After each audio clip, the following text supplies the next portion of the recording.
Hello everyone, CGPSC ABCD में आप सभी का फिर से एक बार स्वागत है। इस वीडियो के अंदर हम आप सभी के लिए फिर से लेकर आ गए हैं गणित का मिनी टेस्ट नंबर 2। इससे पहले मिनी टेस्ट नंबर 1 जो है अपलोड किया जा चुका है। अगर आपने नहीं देखा है तो प्लीज़ आप जाके उसे भी ज़रूर देखें, क्योंकि ये जितना भी मैं गणित का मिनी टेस्ट पेपर लाया हूँ ये पुराने वर्षों के प्रीवियस ईयर के जो क्वेश्चन हैं उसके ऊपर बेसिस है। इसमें हम 10-10 प्रश्नों का प्रैक्टिस करेंगे, लेकिन ये 10 प्रश्न जो होंगे अलग अलग टॉपिक के वेरी इंपॉर्टेंट क्वेश्चन होंगे जो एग्जाम में पूछे जाते हैं। ये सारे जो टेस्ट हैं वो छात्रावास अधीक्षक, शिक्षक भर्ती और सीजी पुलिस भर्ती और सीजी व्यापक में जितने भी एग्जाम में पूछे जाते हैं उन प्रश्नों के, उन टॉपिक्स के ऊपर बेसिस है। तो अगर आप सीजीपीएससी या सीजी व्यापक की किसी भी आगामी परीक्षा की तैयारी करते हैं तो प्लीज़ आप हमारे चैनल को सब्सक्राइब कर लीजिए और ये सारे टेस्ट को भी आप लगा के देखिए, आप अपनी तैयारी को चेक करिए। ठीक है, ये सारे एग्जाम के लिए इंपॉर्टेंट हैं। चलिए शुरू करते हैं और बढ़ते हैं क्वेश्चन नंबर 1 की ओर। और ये सारे प्रश्न अलग अलग टॉपिक के हैं, तो आपको ये करना है कि वीडियो को पॉज करके आपको खुद टेस्ट लगाना है और वीडियो के लास्ट में आपको कमेंट करना है कि आउट ऑफ 10 आपका कितना सही होता है। ठीक है, इससे आप अपनी तैयारी को अच्छे से समझ पाएंगे। चलिए शुरू करते हैं। क्वेश्चन नंबर 1 जो है ये है आपका सर्कल के ऊपर बेसिस प्रश्न। ठीक है ना, सर्कल और एंगल के ऊपर बेस्ड क्वेश्चन है। क्वेश्चन है कि यदि ओ केंद्र वाला एक वृत्त का व्यास ए बी है, ठीक है, सी डी इस तरह की जीवा है जिसे ए बी सी डी एक समलंब बनता है। ठीक है भाई, ये भी ठीक है। एंगल बी ए सी बराबर 24 डिग्री है, तो एंगल सी ए डी का मान क्या होगा, आपसे ये पूछा गया है। ठीक है, तो चलिए इसके लिए हम क्या करते हैं, ड्रॉ कर लेते हैं पहले तो एक सर्कल, इसके बाद हम इसको सॉल्व करेंगे। तो हमने एक ड्रॉ कर लिया सर्कल। सर्कल ड्रॉ करने के बाद हमारा क्या बोला है कि इसका सेंटर ओ होना चाहिए और एक व्यास, ठीक है, डायमीटर ए बी होना चाहिए। तो हम एक डायमीटर खींच देते हैं। ठीक है, ये हमारा डायमीटर हो गया ए बी। इसका सेंटर हम ले लेते हैं ओ। ठीक है, हमने सेंटर ओ ले लिया। अब क्या क्या बोला है कि ए बी सी डी एक समलंब चतुर्भुज है। ठीक है भाई, एक समलंब चतुर्भुज ए बी सी डी बनना चाहिए, लेकिन सी डी क्या बोला है, एक तरह का जीवा होना चाहिए। ये तो व्यास है, अब हम एक जीवा बना देते हैं। ये एक जीवा हो गया।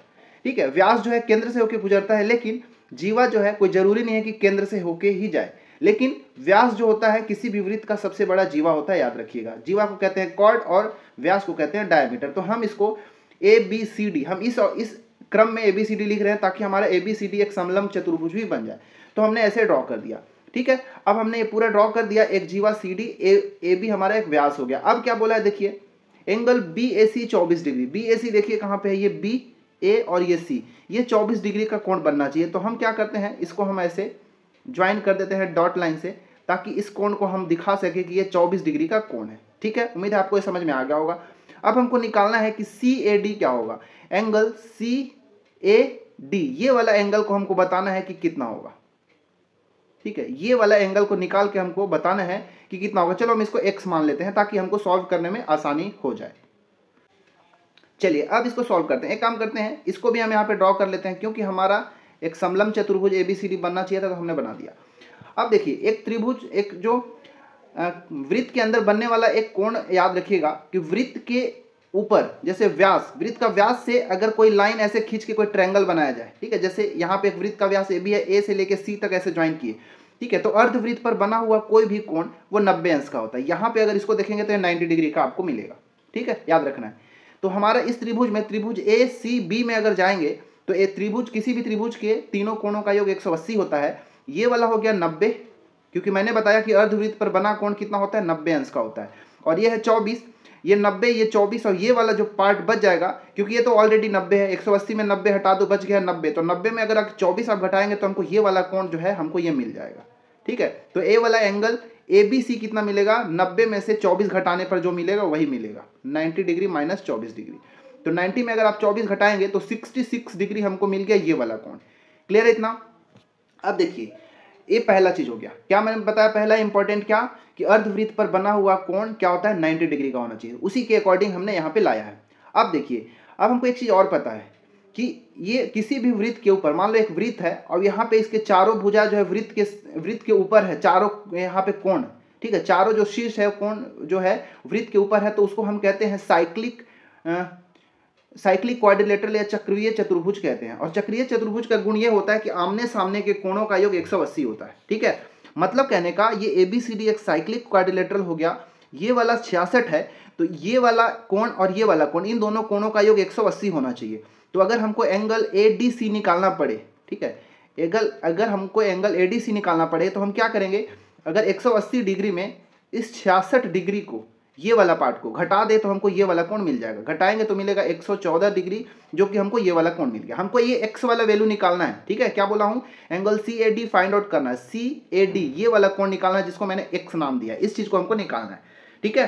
अब कैसे निकाला जाए, हमको इस चीज को पकड़ना है। तो ये पता हो गया है, हमको ये पता हो गया। अच्छा एक चीज आप समझिए, क्या समझना है आप, कि देखिए अब समलंब चतुर्भुज का गुण भी थोड़ा सा आपको आना चाहिए। समलंब चतुर्भुज कुछ ऐसा होता है, समलंब चतुर्भुज एक ऐसा चतुर्भुज होता है जिसमें एक समानांतर भुजा होता है। जैसे ये वाला और ये वाला भुजा समानांतर होना चाहिए। तो यहाँ पे देखेंगे तो AB और DC समानांतर भुजा है, ठीक है। AB जो है पैरेलल टू DC है। अब समानांतर भुजा होने का मतलब ये होता है कि अगर मान लो ये समानांतर भुजा है, यहाँ से हमने एक लाइन खींचा तो ये वाला कोण, ये दोनों कोणों का योग 180 डिग्री होता है, ठीक है। मतलब कहने का कि ये वाला तो हमको अभी निकाल के हमने देख लिया कितना है, ये 100, ये वाला जो मिला हमको 114 मिला। तो ये वाला 114 और ये x और ये 24, ये तीनों को जोड़ने पर हमको 180 मिलना चाहिए। तो हमारा यहाँ से काम बन जाएगा, ठीक है। तो x प्लस 24 हमारा ये पूरा कोण है, ठीक है। और ये वाला हो गया, और ऊपर में हमारा ये वाला मिला है 114। इन दोनों को जोड़ने के बाद ये दोनों का योग कितना होना चाहिए, 180 डिग्री, ठीक है। Angle on the same side of intersector, ठीक है। ये जो इंटरसेक्टिंग लाइन है इसके सेम साइड है, ठीक है। एक्चुअली ये सब मैं बताया हूँ, समांतर लाइन क्या होता है, अंतःकोण क्या होता है, बहिष्कोण क्या होता है, सभी मैं एक वीडियो में समझाया हूँ। तो आप प्लेलिस्ट में जाके आप जरूर देख सकते हैं। अब यहाँ से हम x की वैल्यू निकालेंगे, तो x प्लस इन दोनों को अगर आप जोड़ेंगे 24 प्लस 114 तो आपको मिलेगा 138 डिग्री, ठीक है, बराबर 180। अब 138 को इधर ले जाके घटा दीजिए, तो 180 डिग्री माइनस 138 अगर आप घटाएंगे तो मिलेगा आपको 42 डिग्री, और यही वाला हमारा राइट आंसर हो जाएगा, ऑप्शन नंबर डी। उम्मीद है आपको यहाँ पे समझ में आया होगा। तो यहाँ पे 2-3 तरह का थ्योरम यहाँ पे लगा है। अगर ये सारे थ्योरम देखना है तो हमारे चैनल में जाके जरूर देखिए, आपको बहुत अच्छे से समझ में आ जाएगा, ठीक है। चलिए, वीडियो अगर समझ में नहीं आया तो एक बार रिवर्स करके फिर से देख सकते हैं, और कितने लोगों का सही हुआ आप कमेंट करके जरूर बताइएगा। चलिए दूसरा प्रश्न देख लेते हैं। दूसरा प्रश्न है आप सभी के लिए। दूसरा प्रश्न है, ठीक है, दूसरा प्रश्न है कि ये त्रिभुज के ऊपर आधारित है, ठीक है। और त्रिभुज के अंदर भी जो क्या बोलते हैं उसको, त्रिभुज के अंदर अगर जाएंगे समरूप त्रिभुज होता है, ठीक है, समरूप त्रिभुज, ठीक है, उसके ऊपर ये बेस्ड है, ठीक है ना। चलिए देखते हैं क्या है। इसके लिए भी वीडियोस हमारे चैनल में कुछ अवेलेबल है, तो आप देखिएगा क्या है। देखिएगा पहले, यदि DE और BC समांतर है, ठीक है, यदि DE और BC समांतर हैं और त्रिभुज ABC अन्य दो भुजाओं को समद्विभाजित या द्विभाजित करती है, AD अनुपात DB बराबर 5:13 है, तो EC की लंबाई अगर 26 सेंटीमीटर हो तो AE की लंबाई क्या होगी। अब इसके लिए हम क्या करते हैं, पहले एक ट्रायंगल ड्रॉ करते हैं, ठीक है, इसके बाद ही हम समझते हैं कि क्या होगा। एक ट्रायंगल हम ड्रॉ कर दिए ABC, ये A हो गया, ये B और ये C, ABC हमने ड्रॉ कर दिया, ठीक है। यहाँ पे बोला था अब DE BC के समांतर बोला, ये BC है तो इसके समानांतर DE हमको खींचना पड़ेगा। ये हम खींच दिए DE, ये DE और ये BC एक दूसरे के समानांतर है, तो मैं यहाँ पे लिख भी देता हूँ DE is parallel to BC, ठीक है। ये चीज हमको दिया हुआ है। और क्या क्वेश्चन में दिया है कि EC बराबर कितना है, 26 सेंटीमीटर। EC मतलब ये वाला पार्ट क्या है, ये 26 सेंटीमीटर हमको क्वेश्चन में दिया हुआ है, ठीक है। अब क्या बोल रहा है, आगे समझिएगा, अन्य दो भुजाओं को द्विभाजित करता है, ठीक है। ABC की अन्य दो भुजाओं, मतलब ये जो DE है ना, ये DE, ये वाला पार्ट को समद्विभाजित करता है, ये दोनों को। क्लियर है इतना। अब देखिए समझाना क्या है आगे, कि AD और DB का अनुपात 5:13 दिया है। ये AD और ये DB, ये वाला जो भुजा है और ये भुजा, इन दोनों का अनुपात दिया हुआ है AD, तो हम इसको अनुपात को ऐसे भी लिख सकते हैं, AD/DB बराबर 5/13। उसी चीज को हमने ऐसे लिखा। अब एक थ्योरम होता है, इसको आप समझिएगा, ध्यान रखिएगा क्या, कि अगर किसी त्रिभुज का किसी भी एक भुजा का समानांतर एक लाइन दिया हुआ, जैसे ये BC के समानांतर ये दिया है, ठीक है, तो जिस रेशियो में ये वाले पार्ट को बांट रहा है ये समानांतर रेखा, इसके इधर वाले साइड को भी उसी रेशियो में बांटेगा। ये एक थ्योरम होता है, ठीक है। मतलब कहने का कि इस पूरे त्रिभुज के अंदर अगर जाएंगे तो आपको क्या मिलेगा। एक्चुअली देखिए, समांतर प्रूफ करने के लिए या समरूप प्रूफ करने के लिए, ठीक है, अगर आपने पढ़ा होगा कभी तो सिमिलर ट्रायंगल्स होते हैं, कॉन्ग्रुएंट ट्रायंगल्स होते हैं, ऐसा कुछ होता है। तो ये यहाँ पे दो ट्रायंगल है ADE और ABC, ये दोनों ट्रायंगल सिमिलर ट्रायंगल है। मैं यहाँ पे प्रूफ करके नहीं दिखाऊंगा, बस आपको आना चाहिए सिमिलर ट्रायंगल्स है। इन दोनों अगर को प्रूफ करेंगे तो साइड एंगल साइड, ये वाला जो सिमिलरिटी का रूल होता है इसके अकॉर्डिंग क्या ये दोनों त्रिभुज समरूप होते हैं, और समरूप होने के बाद यहाँ पे अगर दो समांतर रेखाएं हैं तो ये वाला DE जो है जिस रेशियो में इस पूरे AB को काट रहा है उसी रेशियो में इसको भी काटेगा। मतलब कहने का जब भी ऐसा कंडीशन हो तो हम यहाँ पे एक रेशियो लिख सकते हैं, क्या, AD बटा DB बराबर इधर से AE बटा EC, AE बटा EC, ये वाला आप ऐसे लिख सकते हो। कंडीशन ये होना चाहिए कि ये दोनों समांतर होना चाहिए, समांतर जैसी होगा तो ये दोनों जिस रेशियो में होगा उसी रेशियो में ये वाला भी बट जाएगा। अब देखिए AD बटा DB हमको दिया हुआ है 5/13, तो हम 5/13 लिख दिए। AE बटा EC, हमको AE तो फाइंड आउट करना है, EC दिया हुआ है 26 क्वेश्चन में दिया हुआ है, तो AE को AE रहने दो और ये हो गया 26। ये देखिए 13 दूनी 26 कट गया, क्रॉस मल्टीप्लाई करेंगे तो 5 दूनी हमको 10 मिलेगा और AE का वैल्यू हमको कितना मिल जाएगा, 10 सेंटीमीटर मिल जाएगा। हमारा आंसर ऑप्शन नंबर बी बिल्कुल सही होगा। उम्मीद है आपका भी ये आंसर सही होगा। ठीक है, चलिए तीसरा प्रश्न हम शुरू करते हैं।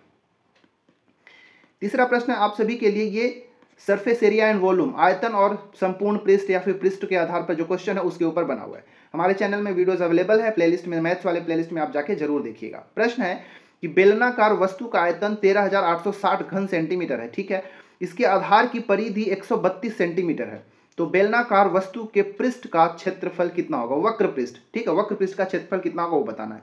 तो पहले मैं एक बार आपको यहाँ पे बेलन बना के दिखाता हूँ, इसके बाद हम क्वेश्चन को लगाएंगे। ठीक है, ये हमारा मान लो बेलन है। बेलन में ये वाला आधार देखो, इसका परिधि कैसा वृत्ताकार दिख रहा है ना, तो इस वृत्ताकार जो आधार है इसका परिधि यानी कि सरकमफ्रेंस 132 सेंटीमीटर दिया हुआ है। एक चीज फिर बोला है कि इसका पूरा जो इस बेलन का जो आयतन दिया हुआ है, वॉल्यूम दिया हुआ है, वो कितना है 13,860 घन सेंटीमीटर, हमको ये दिया हुआ है। ठीक है, अब हमको क्या करना है कि इसका पृष्ठीय क्षेत्रफल, वक्र पृष्ठ, वक्र पृष्ठ मतलब ये वाला जो पार्ट है ना, जो कर्व वाला पार्ट होता है, इसका हमको क्षेत्रफल निकालना है कि कितना होगा। तो पहले देखिए हमको वॉल्यूम दिया है, आयतन दिया हुआ है 13,860 घन सेंटीमीटर। दूसरा चीज हमको परिधि, नीचे आधार जो है ये वाला आधार का परिधि दिया, सरकमफ्रेंस दिया 132 सेंटीमीटर। तो देखिए सरकमफ्रेंस से हम क्या कर सकते हैं, जो परिधि है उसके हिस्से हम त्रिज्या निकाल सकते हैं। देखिए क्योंकि सरकमफ्रेंस यहाँ पे सर्कल की तरह है, तो सर्कल बराबर, सर्कल का सरकमफ्रेंस होता है 2πr, ये दिया हुआ है 132 सेंटीमीटर बराबर 2 इंटू पाई का वैल्यू होता है 22/7 और रेडियस हो गया r। अब इसको सॉल्व कर देना हमको। ठीक है, देखिए ये 22 दूनी 44, 44 दिया जो है ये कट जाएगा, क्या 44 दिया 132 होता है। ठीक है, 4 तिया 12, 1 4 तिया 12 13। ठीक है, अब इसका क्रॉस मल्टीप्लाई करेंगे तो r मिल जाएगा 7 तिया 21, 21 सेंटीमीटर हमको आधार की त्रिज्या मिल गया। ठीक है, r कितना मिल गया, r मिल गया हमको 21 सेंटीमीटर। ठीक है, अब r मिल गया, तो अब हमको वक्र पृष्ठ का निकालने के लिए, पहली बात तो वक्र पृष्ठ जो होता है उसका क्षेत्रफल का फॉर्मूला होता है 2πrh। ठीक है, तो r तो हमने निकाल लिया 21 सेंटीमीटर, h नहीं पता, तो h निकालने के लिए हमको वॉल्यूम के फॉर्मूला में जाना पड़ेगा, और आयतन या वॉल्यूम का फॉर्मूला होता है πr²h। ठीक है, ये हमको दिया हुआ है 13,860 बराबर पाई का मान हो गया 22/7, त्रिज्या है 21, r² है तो हम 2 बार लिख देंगे और h हो जाएगा। इसको काटेंगे, सॉल्व करेंगे तो h का वैल्यू मिल जाएगा। ठीक है, काट लेते हैं। चलिए 11 से काटेंगे इसको अगर, तो ये 11 दूनी 22, इसको काटेंगे तो 11 एकम 11, ये 11 दूनी 22, 11 छंग 66 0, इतना मिल गया। ठीक है, इसको और काटिए, देखिए ये तो कट जाएगा, 7 या 21 से यहाँ पे कट जाएगा। ठीक है, अगर देखेंगे यहाँ पे तो फिर से काटिए, 21 दूनी 42, 42 दिया होता है 126, मतलब ये पूरा अगर काटेंगे तो हाइट हमको मिल जाएगा। ठीक है, 21 या 63 दूनी 126, 126 से अगर 1260 को काटेंगे तो मिलेगा 10। यहाँ पे हाइट कितना मिल गया हमको, 10 सेंटीमीटर मिल गया, त्रिज्या भी मिल गया, हाइट भी मिल गया। अब हमसे पूछा गया था कि कर्व सरफेस एरिया 2πrh क्या होगा, तो निकाल देते हैं भाई। 2 पाई का मान 22/7, r था 21 और h आ गया 10। सॉल्व कर दीजिए, ये 7 या 21 कट देगा, 22 दूनी 44, 44 दिया 126, सॉरी 44 दिया 132। ठीक है, 132 और 132 धाम है 1320, 1320 वर्ग सेंटीमीटर हमको यहाँ पे आंसर मिलेगा। यही जो होगा हमारा राइट आंसर होगा, जो कि ऑप्शन नंबर बी बिल्कुल, सॉरी ऑप्शन नंबर सी बिल्कुल सही है। ठीक है, चलिए अब चौथा प्रश्न देखते हैं। चौथा प्रश्न है आप सभी के ऊपर कि ये गति, चाल, समय और दूरी पर आधारित प्रश्न है, बहुत ज्यादा ही इंपॉर्टेंट प्रश्न है, इसको देखिएगा। यहाँ पे जो प्रश्न मैं दिया हूँ, नाव वाला, धारा और जो चाल होता है नाव का, ठीक है, स्ट्रीम एंड रिवर वाला जो होता है, स्ट्रीम एंड बोट वाला क्वेश्चन यहाँ से मैंने लिया हूँ, तो ये भी इंपॉर्टेंट है, ध्यान से इसको समझिएगा। ठीक है, प्रश्न है कि एक व्यक्ति अपनी यात्रा धारा के प्रतिकूल, धारा के प्रतिकूल मतलब धारा के विपरीत दिशा में 16 किलोमीटर प्रति घंटे की गति से चल रहा है, ठीक है। और धारा के अनुकूल मतलब धारा की दिशा में, इसको समझिएगा, मान लो ये ऐसे नदी ऐसे बह रहा है, नदी का डायरेक्शन इधर है, ठीक है, और एक नाव है। अगर नाव जो है इस धारा के उल्टा दिशा में इधर बहेगा तो हम उसको कहेंगे प्रतिकूल, ठीक है। प्रतिकूल वाले को मैं क्या लेता हूं, x ले लेता हूं, प्रतिकूल गति को x ले लेता हूं, जो कि 16 किलोमीटर प्रति घंटा क्वेश्चन में दिया हुआ है। अनुकूल कब बोलेंगे, जब जिधर धारा बह रही है नदी की उधर ही अगर नाव बहे तब, ठीक है। तो अनुकूल वाले को मैं ले लेता हूं y, ठीक है, अनुकूल का y ले लिया और प्रतिकूल का x ले लिया। ये हमको दिया हुआ है 28 किलोमीटर प्रति घंटा, ये दोनों चीज दिया हुआ है। अब आपसे पूछा गया है कि उसका वास्तविक चाल क्या है। वास्तविक चाल का मतलब क्या हुआ, वास्तविक चाल हम क्या बोलेंगे, जो नाव की चाल होगा वही वास्तविक चाल होगा, वही उस व्यक्ति का चाल होगा, क्योंकि वह नाव में ही जा रहा है। तो आपको नाव का चाल निकालना होगा। तो यहाँ पे समझिएगा, दो चाल निकाला जा सकता है, ठीक है। एक तो आपसे क्वेश्चन में पूछ सकता है ऐसा ही देके, क्या क्या है, एक अनुकूल गति, ठीक है, ये प्रतिकूल है ये अनुकूल है, ये दोनों गति देके आपसे पूछ सकता है कि नाव का चाल क्या होगा, धारा का चाल क्या होगा, वो आपसे पूछा जा सकता है, ठीक है। तो हम चले नाव का चाल निकाल लेते हैं, ठीक है। नाव की चाल हमको क्वेश्चन से पूछा है, क्योंकि नाव की चाल बोल देगा या फिर वास्तविक चाल बोलेगा व्यक्ति का, तो दोनों सेम ही चीज है। तो नाव की चाल निकालने के लिए क्या करना है आपको, अनुकूल और प्रतिकूल दोनों जो चाल है उन दोनों को जोड़ के 2 से भाग दे देना है, ठीक है। अनुकूल चाल प्रतिकूल चाल दोनों चालों को अगर जोड़ के 2 से भाग दे देंगे तो आपको नाव का चाल मिल जाएगा या फिर उस व्यक्ति का वास्तविक चाल मिल जाएगा। मतलब 16 + 28/2 बराबर 44/2 भाग देंगे तो 22 किलोमीटर प्रति घंटा हमारा आंसर हो जाएगा, क्योंकि यही हमसे क्वेश्चन में पूछा गया। ऑप्शन नंबर सी बिल्कुल सही है, 22 किलोमीटर प्रति घंटा। लेकिन अगर पूछ देगा नाव का चाल तो हो गया, अगर आपसे पूछ दे कि धारा या फिर प्रवाह का चाल क्या होगा, तो इस केस में आपको क्या करना है कि जो अनुकूल चाल है उसमें से प्रतिकूल चाल को घटा दीजिए, ठीक है। अनुकूल चाल y था, उसमें प्रतिकूल चाल x है, इसको घटा के और 2 से भाग दे दीजिए। मतलब 28 में से 16 घटा के 2 से भाग दीजिए, मतलब 12/2। इसको सॉल्व करते तो 6 किलोमीटर प्रति घंटा आता है। लेकिन हमको ये तो निकालना नहीं था, ये निकालना था, हमारा ऑप्शन नंबर सी बिल्कुल सही हो जाएगा, ठीक है। तो 4 प्रश्न हमने देख लिया। अब हम 5वां प्रश्न देखते हैं। 5th प्रश्न जो है आपके ऊपर, ये जो है कार्य और समय के ऊपर है, जो पाइप एंड सिस्टम वाला जो क्वेश्चन होता है वहां से होता है। तो ये भी इंपॉर्टेंट प्रश्न है। देखिए मैं सारे अलग अलग टॉपिक से आप सभी के लिए प्रश्न ला रहा हूं, ताकि आप जब टेस्ट लगाएं तो आपको सभी तरह के प्रश्न को एट ए टाइम क्लिक करना चाहिए कि आखिर क्वेश्चन सॉल्व कैसे होगा। क्योंकि एक ही टाइप के अगर सॉल्व करते रहेंगे तो आपका दिमाग एक ही तरह से काम करेगा। अलग अलग टाइप के प्रश्न में इतना जल्दी जो बार बार डाइवर्ट होकर नहीं पहुंच पाएंगे। तो इसीलिए हमको इस तरह से प्रश्नों का प्रैक्टिस करना अनिवार्य होता है। अब इसको सॉल्व कैसे करना वो देखिए। प्रश्न पहले पढ़ लेते हैं कि 2 नल ए और बी है, ठीक है। एक हौज को क्रमशः 28 मिनट और 42 मिनट में भरते हैं, ठीक है। ए और बी दोनों जो नल हैं, एक हौज को, एक टंकी को 28 मिनट और 42 मिनट में भरते हैं, ठीक है। मतलब ए जो है, ठीक है, पहली जो नल है वो कितने 28 मिनट में एक हौज को भर सकता है, और उसी हौज को बी जो है कितने में 42 मिनट में भर सकता है, ठीक है। आगे बढ़ते हैं। तीसरा नल सी जो है इस हौज को 42 मिनट में खाली कर सकता है। मतलब जो तीसरा नल सी है ये दोनों जो है भरने वाले हैं और ये नल जो है खाली करने वाला है, ठीक है। एक लीकेज टाइप से जो पानी निकालने का काम करता है। ये अगर पूरा टंकी भर जाए तो उस पूरे टंकी को 42 मिनट में खाली कर सकता है, ठीक है। अब आगे प्रश्न बोलता है कि यदि तीनों नलों को एक साथ खोल दिया जाए तो हौज को भरने में कितना समय लगेगा। अब तीनों जो है पूरा, पहले टंकी पूरा खाली है और ठीक है, पूरे खाली टंकी में ये दोनों जो है भरने वाला है, ये खाली करने वाला है, एक साथ तीनों को चालू कर दिया जाएगा। अब टंकी कितने समय में, हौज कितने समय में भर जाएगा, हमको निकाल के बताना है। तो अब क्या करना है, पहले जो टंकी की क्षमता कितना है उस टंकी की क्षमता निकालने के लिए, ठीक है, ये दो मान लो भरने वाला है और एक निकालने वाला है। ए और बी भर रहे हैं, सी जो है खाली करने वाला है।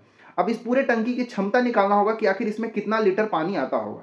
तो हम इसको क्षमता निकालने के लिए टंकी का, हम इन तीनों का लघुत्तम निकालेंगे, एलसीएम, ठीक है। एलसीएम निकालेंगे तो 84 मिलेगा, ठीक है, 84। हम ये मान के चलते हैं कि 84 लीटर इसकी क्षमता है, इस टंकी में 84 लीटर पानी जो है आता होगा। अब इन तीनों अलग अलग जो यहाँ पे पाइप हैं, ठीक है, तीनों जो नल हैं, उस नलों की हम क्षमता निकालेंगे।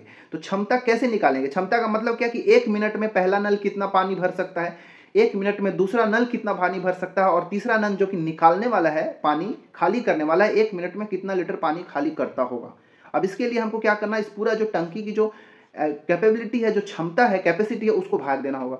तो 28 से अगर 84 को भाग देंगे तो 28 या 84 3 लीटर मिलेगा। हम ये समझ सकते हैं कि जो पहला टंकी है वो 1 मिनट में 3 लीटर पानी भरता है।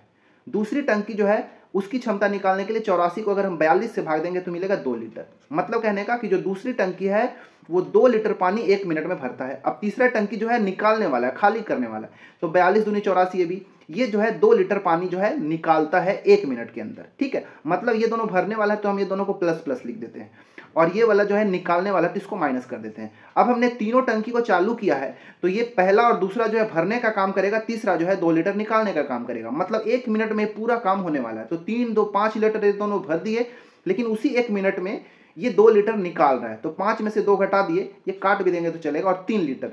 मतलब हम ये कह सकते हैं कि ये पूरा जब तीनों नल एक साथ जब चालू हैं तो उस टंकी के अंदर, उस हौज के अंदर मात्र 3 लीटर पानी जो है भरा जा रहा था 1 मिनट के अंदर, ठीक है। तो इस 1 मिनट के अंदर 3 लीटर पानी जो है भरा जा रहा है। अब पूरा बोला है कि इस टंकी को भरने में कितना समय लगेगा, तो टंकी की क्षमता कितना है, 84 लीटर, ठीक है। और 1 मिनट में कितना लीटर भरा जा रहा है भाई, 3 ही लीटर।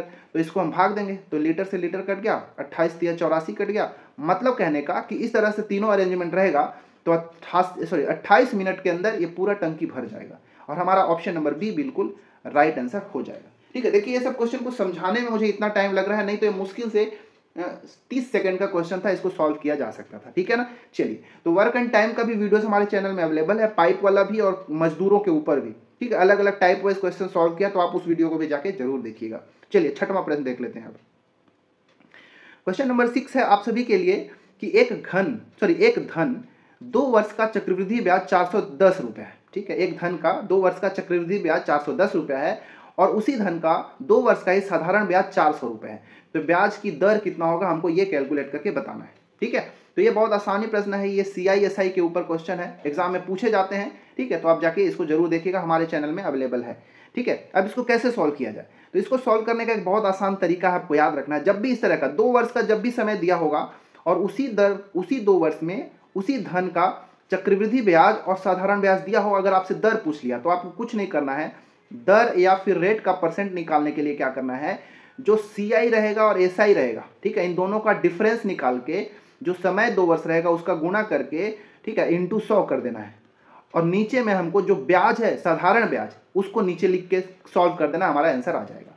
मतलब 410 में से 400 घटाएंगे तो मिलेगा 10 गुणा 2 और इंटू 100, और SI कितना है भाई 400 रुपये। इसको सॉल्व कर दीजिए, ये देखिए 100 से 4 बार में कट गया, ये 2 दूनी 4 कट गया, और ये 2 पंचे 10 कट गया। मतलब हमको 5% का रेट ऑफ इंटरेस्ट मिलेगा, और यही हमारा राइट आंसर है, ऑप्शन नंबर ए बिल्कुल सही है। तो इस तरह के प्रश्नों को आप एग्जैक्ट याद रखिएगा कि कैसे सॉल्व करना है, ठीक है। चलिए, 7वां प्रश्न, ये बहुत आसान प्रश्न था, 7वां प्रश्न भी बहुत आसान है, ठीक है ना। इस तरह का वीडियो हमारे चैनल में अवेलेबल है, आप जाके जरूर देखिएगा। क्वेश्चन नंबर 7 जो है ये बट्टा या फिर क्रमिक छूट के ऊपर आधारित है, सक्सेसिव डिस्काउंट के ऊपर ये क्वेश्चन जो है, ठीक है। इंपॉर्टेंट प्रश्न है, कभी कभार पूछ लिया जाता है, तो आपको आना चाहिए कि इसको कैसे सॉल्व किया जाए। देखिए प्रश्न क्या है कि 15%, 20%, 25% की क्रमिक छूट देने के बाद कितने प्रतिशत का एकल छूट के बराबर है। क्वेश्चन कहने का सीधे मतलब है कि अगर आप दुकान में सामान खरीदने जाते हैं और बार्गेनिंग करते समय पहले 15% और डिस्काउंट देता है, फिर जितना डिस्काउंट देने के बाद जो बचा फिर उस पर 20% का डिस्काउंट देता है, फिर लास्ट में 25% का, 3 डिस्काउंट मिलता है। तो आपको 3 अलग अलग डिस्काउंट देने के बराबर वो अकेला एक ऐसा डिस्काउंट निकाल के बता दीजिए जो इन तीनों डिस्काउंट के बराबर होगा। प्रश्न आपसे सीधा सीधा ये कह रहा है। तो इसको बनाने का बेसिक तरीका, एक फॉर्मूला ये बता रहा हूँ, इसके बाद मैं एक और शॉर्टकट बताऊंगा, दोनों में जो अच्छा लगे आप इसका यूज कर लीजिएगा। इसको ऐसे बनाना है, फॉर्मूला याद रखिएगा, plus minus a plus minus b plus minus a into b by 100।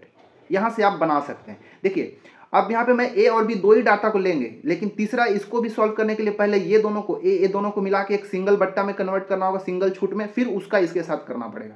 तो पहले हम इन दोनों का हम देखते हैं कि 15 और 20 ये दोनों परसेंट बस रहता तो कितना परसेंट का एक सिंगल छूट मिलता।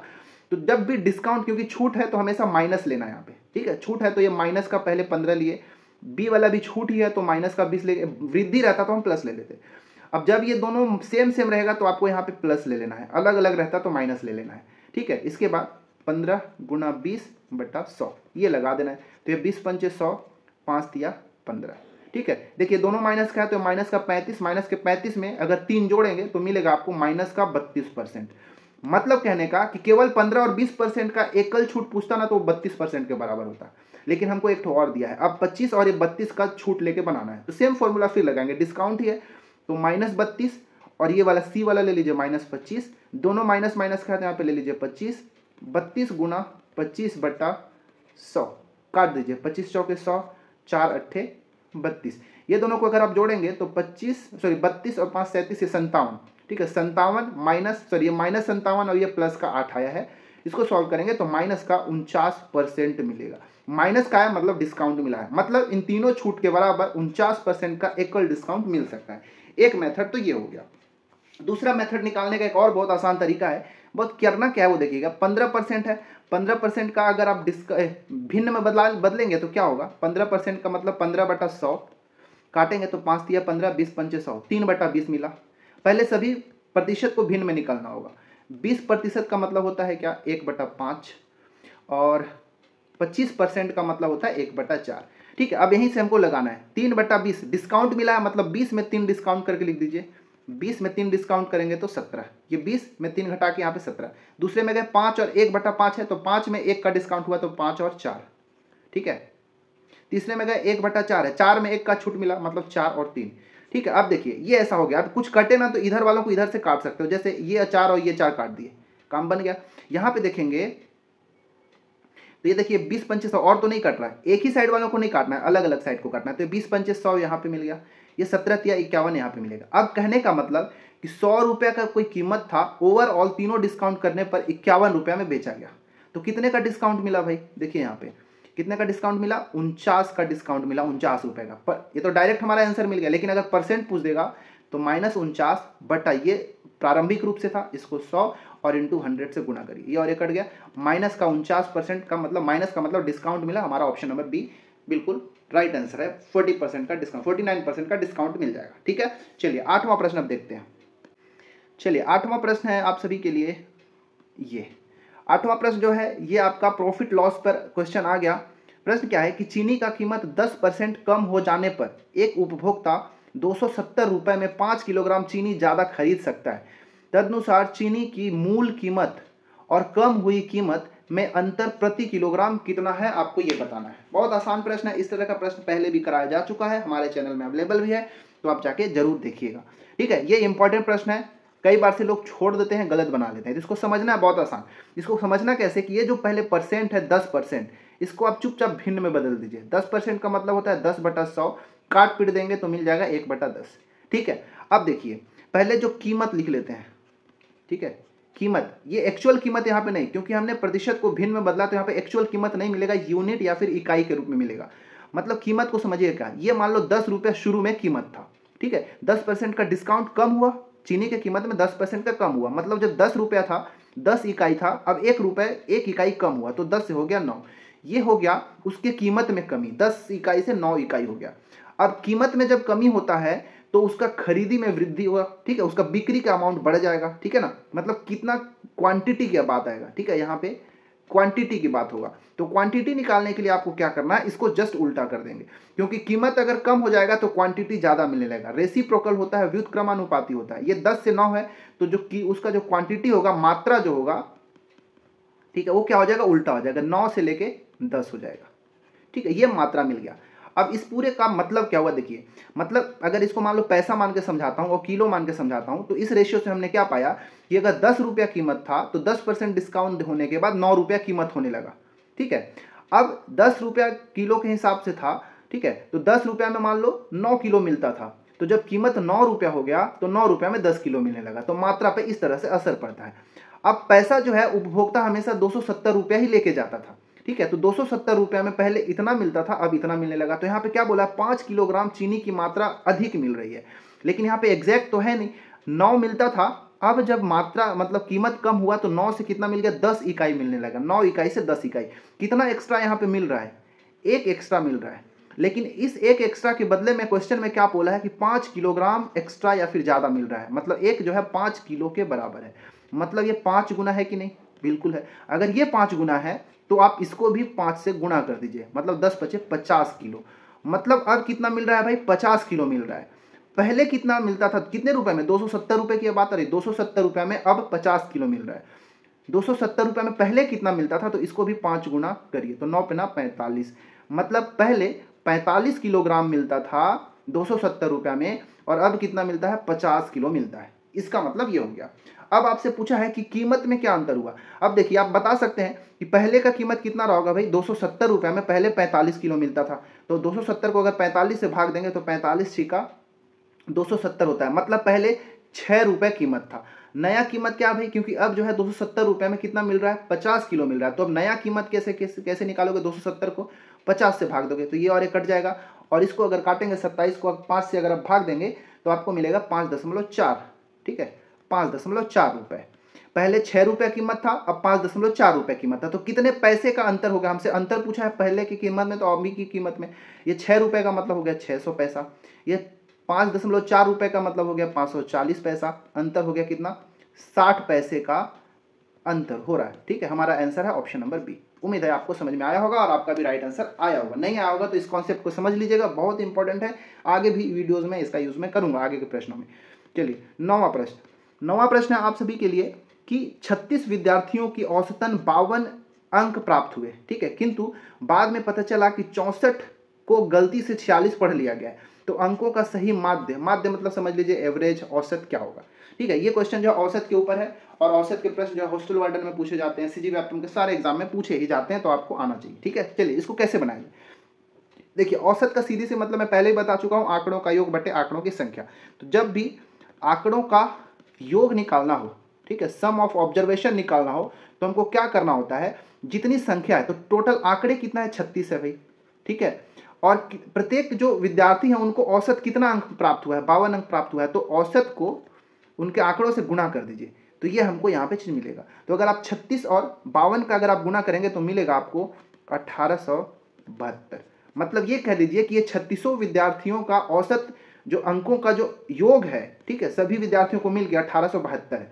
लेकिन यहाँ पे एक मिस्टेक क्या हुआ था कि क्या पता चला कि एक जो प्राप्तांक था किसी बच्चे को, वो 64 को गलती से उसको उल्टा पढ़ लिया भाई, 4 6 46 पढ़ लिया। मतलब जो पहले वाला जो डाटा 1872 है, इसमें क्या किया गया है, 64 की जगह 46, मतलब कम पढ़ा गया है ना। कितना इसमें कम है, होना चाहिए था 64 जोड़ना चाहिए था एक अंक को, लेकिन उसकी जगह 46 जोड़ दिया गया है, कम जोड़ा गया है। कितना कम जोड़ा गया है, तो आप 64 में 46 को घटा लीजिए तो पता चलेगा कि 18 अंक जो है कम जोड़ा गया है। अगर वास्तविक वाला सही एवरेज निकालना होगा तो ये 18 जो कम था इसमें 18 होना चाहिए कि नहीं, तभी तो जाके एग्जैक्ट आएगा। तो जोड़ दीजिए 1890। ठीक है, 1890 जो है एग्जैक्ट योग आ गया पूरा 36 आंकड़ों का, 36 विद्यार्थियों का टोटल अंकों का योग 1890 हो गया। लेकिन अब औसत पूछा है, तो औसत क्या होता है, एवरेज क्या होता है, उसको माध्य कह लीजिए, औसत कह लीजिए, एवरेज कह लीजिए। आंकड़ों का योग अब कितना हुआ, 1890।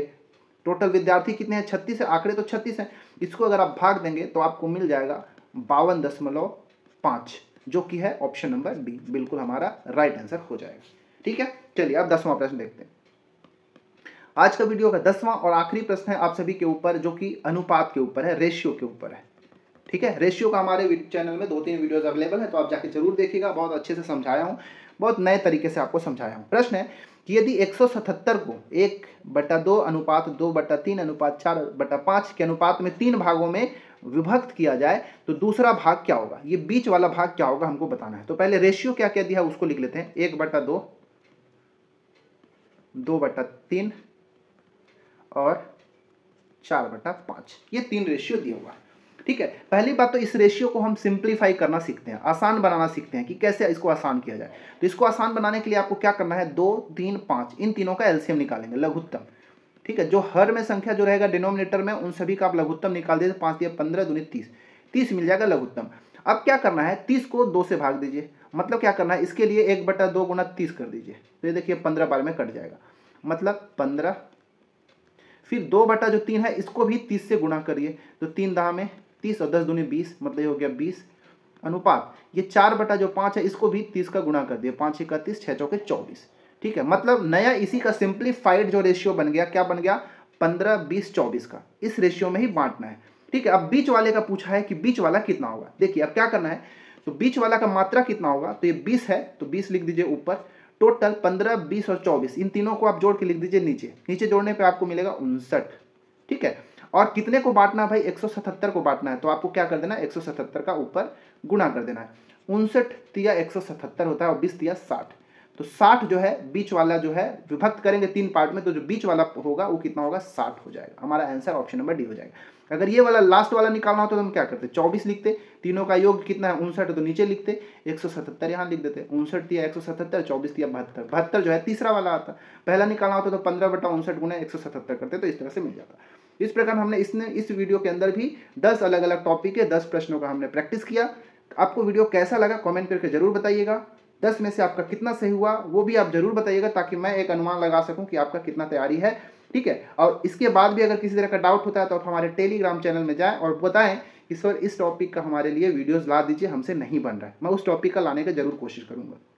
ठीक है, चैनल में नए हैं तो हमारे चैनल को सब्सक्राइब कर लीजिए, वीडियो अच्छा लगे तो लाइक कर लीजिए, दोस्तों के साथ शेयर भी जरूर करिए, ताकि हम अपना इस यूट्यूब के फैमिली को बड़ा कर सकें। अभी तो बहुत छोटा है, ठीक है, व्यू वगैरह कम जाता है तो थोड़ा मोटिवेशन कम मिलता है। देखिए 3-4 दिन हो गया वीडियो एक डाला हूँ टेस्ट वाला, उसमें ज़्यादा लोग देखा ही नहीं है, पता नहीं क्यों नहीं देख रहा, जबकि इतना अच्छा वीडियो है। ठीक है, चलिए जो भी है, आप अपना सीरियसली तैयारी कर रहे होंगे तो आप वीडियो जरूर देखेंगे। चलिए मिलते हैं किसी और वीडियो में, इतना ही, तब तक के लिए धन्यवाद।